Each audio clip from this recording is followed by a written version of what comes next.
Hi, my name is Shaylin Hall, and I'm a student at East Harlem Scholars Academy, class of 2023. I am so proud and honored to be one of the founding scholars that graduates next year. Welcome to our 2022 Build Love celebration. We are so happy that you are here with us. At EHTP, it's all about building love. And what love means to me is loving myself, loving my peers, and finally becoming who I am. I've been here 11 years strong, and I've seen so much love throughout our administrators, staff, and peers. There was one time where I felt like I couldn't even get through middle school to get to high school. And I had this one principal and math teacher that did everything they could to help me graduate, tutored me, stayed after classes, and they helped me be my best self. So when I think about building love, I think about my teachers, my friends, and my administrators. This is why I'm so proud to welcome Jeff Ginsburg, our CEO of East Harlem Tutorial Program, and our co-founder of East Harlem Scholars Academies. Good afternoon, and welcome again to EHTP's Build Love Celebration, our annual event where we come together to support our vision for anti-racist, community-based education and to celebrate a year of great challenges, but also great accomplishments. This is our 36th annual event. It's amazing to see what started as a small reading group in 1958 has bloomed into a robust network of schools, after-school programs, and education that values love above all. I'm tremendously proud of our work in this past year as the community has weathered an ongoing pandemic which has continued to particularly affect historically Black and Brown communities, while navigating a return to in-person learning at our schools and our after-school programs. This fall, we'll welcome our first senior class, our founding scholars, and we could not be prouder of them. James Baldwin said that literature is indispensable to the world, that the world changes according to the way people see it, and if you alter, even by a millimeter, the way a person looks at reality, then you can change it. This is the type of critical questioning that we seek to live out in our work as we build, with love, a home place for scholars right here in El Barrio. Now, we live in a big city, but East Harlem is a close-knit community, and that means building a home place is all the more important. Our history and our values are deeply rooted in the rich literary history of Harlem and East Harlem. And that's why we're so proud to be presenting today the second annual James Baldwin Award to two-time Pulitzer Prize-winning author Colson Whitehead. Before we do that, though, let's hear from my friend and a friend of EHTP, Don Cornwell, the chair of our Build Love celebration. Thank you, Jeff.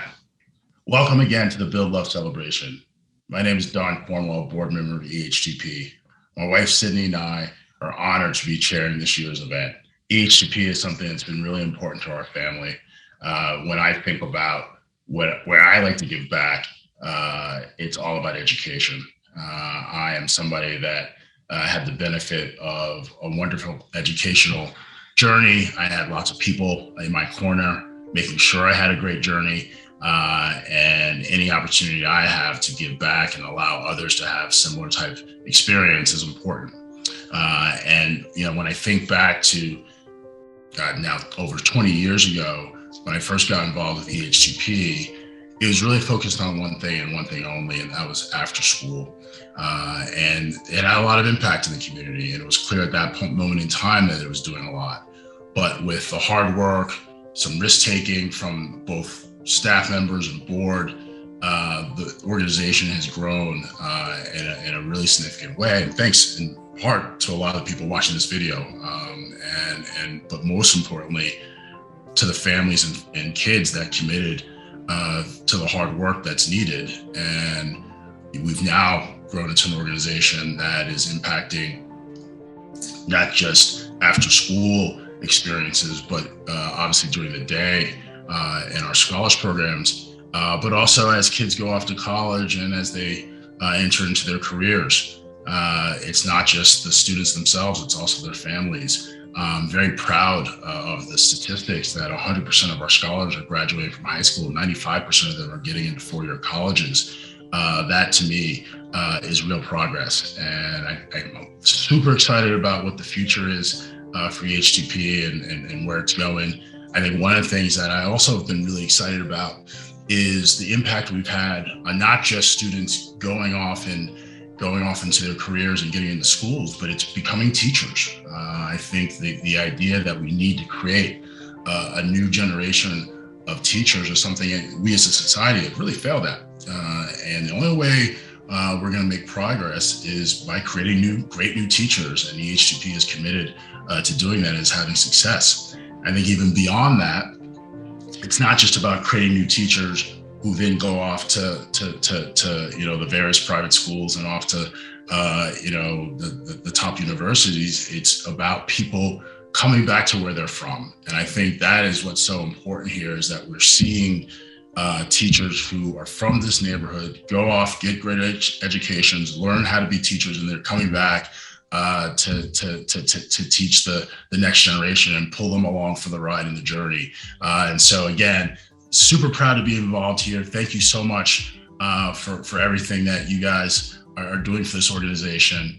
And now I'll turn it over to Desiree. Hi, I'm Desiree Cabral-Jenga, incoming Chief Academic Officer and Superintendent of East Harlem Scholars Academies. How do we build love at EHTP? I think we build love in a couple of ways. I think we build love in our consistency, in our ability to show up for our kids, for our community.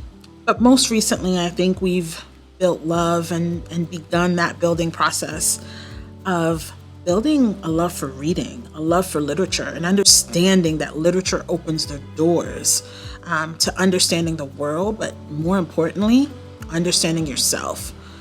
And in that focus, in that pursuit of being an anti-racist organization and being anti-racist and abolitionist in our practices, we have sought to put in front of our children not just the classics, not just the conventional classics that everyone knows, because there's a world for that. There's a space for them to have that.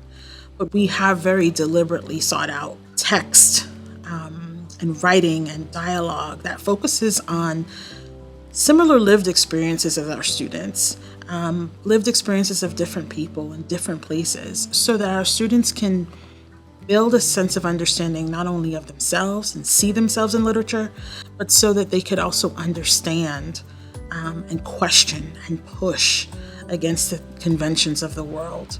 And so for all of those reasons, I am excited to welcome and introduce to you our James Baldwin winner and acclaimed author, Colson Whitehead.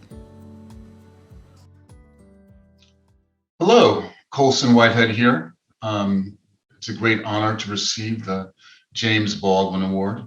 I'm a New York City kid and became a writer because of the wonderful teachers who helped open up the world of books to me. I'm glad that the East Harlem tutorial program is here to inspire the next generation of New York City artists and writers and scientists, engineers and thinkers. I like to think there's a weird kid, like the weird kid I was, taking part in EHTP's programs, who's picking up a book and saying, this guy looks like me. Maybe I can do this. James Baldwin, of course, was another child of the city, shaped by these uptown streets. He has personal significance for me as someone whose work I encountered in my late teens and shaped my thinking, and for the role he plays in my novel, The Nickel Boys. In that story, Elwood Curtis, a teenager growing up under the fierce segregation and deprivations of the Jim Crow South, recognizes in the early essays of James Baldwin a kindred spirit, a wise traveling companion on the journey towards racial and social justice. In writing that book, I went back and reread Baldwin's seminal essays. It was disheartening that so many of the issues and conditions he writes about are still with us, because sometimes, so little changes. But wonderful that his wisdom, eloquence, and urgency have not been diminished by time. I hope that some of EHTP's young scholars find their way to his work and are changed, as I was, and my character Elwood was. So thanks again. It's a really marvelous award, and I'm so grateful that you found my books worthwhile. Stay safe. Thank you so much for those words of wisdom, Colson. Literature runs deep here in East Harlem. From the guiding light of James Baldwin, for whom this award is named, to celebrated current authors in Harlem like Colson Whitehead. And there are so many writers currently in our classrooms at East Harlem Tutorial Program and East Harlem Scholars Academy who are working to be the great writers of the future and to affect change with their words. My name is Billy Rahm, and I'm chair of the Board of Trustees. I first got involved in East Harlem in 1992 as a 14-year-old volunteering. And after many years, I joined the board, and I've been thrilled to have the privilege of working with the leadership team, the teachers and staff, and so many families as we've continued to expand the impact of EHTP on the community of East Harlem. Today, I just want to thank all of the supporters who have made this event possible and helped fuel the mission of East Harlem. And in the spirit of building love, I'd like to hand it over to Maria Medrano, a fabulous member of our community and our newest board member, to say a few words. Thanks very much. Hi, I'm Maria Medrano, an EHTP parent and board trustee. I see building love as giving a big hug. I was told once that when I hug people, they feel it. There's emotion in the hugs that I give. And I believe that EHTP comes to its community and gives this great big hug. I became involved with EHTP when my son was in the 5th grade. That was about 10 years ago. Education was very important in my family. My parents always knew that education was a way out for us. And that's what EHTP provides to the children and the families of its community. It's not cliche. Building love is looking beyond the 4 walls of the school or EHTP. You look at your community, you want to see and find what the community is lacking, and sometimes it's love. It's how are you doing? How can I help? These are the resources that we could give to you. Looking back at the last 10 years as a parent and now EHTP board member, I appreciate the love, passion, and commitment that EHTP has provided to myself and my family. And I want to thank you for joining us for the Build Love celebration.